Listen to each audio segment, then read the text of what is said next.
মুরাদনগর উপজেলার পাহাড়পুর ইউনিয়নের পাঁচপুকুরিয়া কারখানায় অভিযান চালিয়ে ভেজাল খাদ্যদ্রব্য জব্দ করে মুরাদনগর উপজেলার সহকারী কমিশনার ও এক্সিকিউটিভ ম্যাজিস্ট্রেট সাকিব হাসান খান।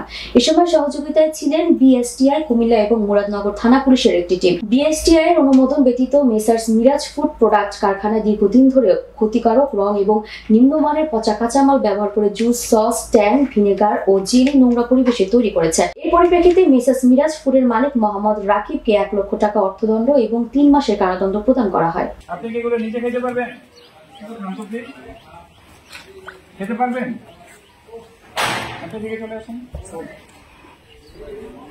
এখানে এই পরিমাণ দুর্গন্ধ আপনি চিন্তা করেন, এটা কোনোভাবে কি সাধারণ মানুষ খাওয়ার যোগ্য কিনা? এই যে দেখেন এখানে আপনার একটু ক্যামেরাটা কাছে নিয়ে আসেন। আর উদ্রাইলে এর কি জানেন? একটু নিয়ে আসেন। এই যে দেখেন আপনার নষ্ট হয়ে কি পরিমাণ ইয়ে আছে। স্যার অনেকগুলো তো স্যার পোকা চলে আসছে।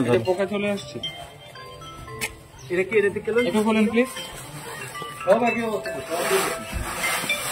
এই যে দেখেন এইগুলো তো স্যার একেবারে পচে গেছে। একদম তাড়াতাড়ি আসেন।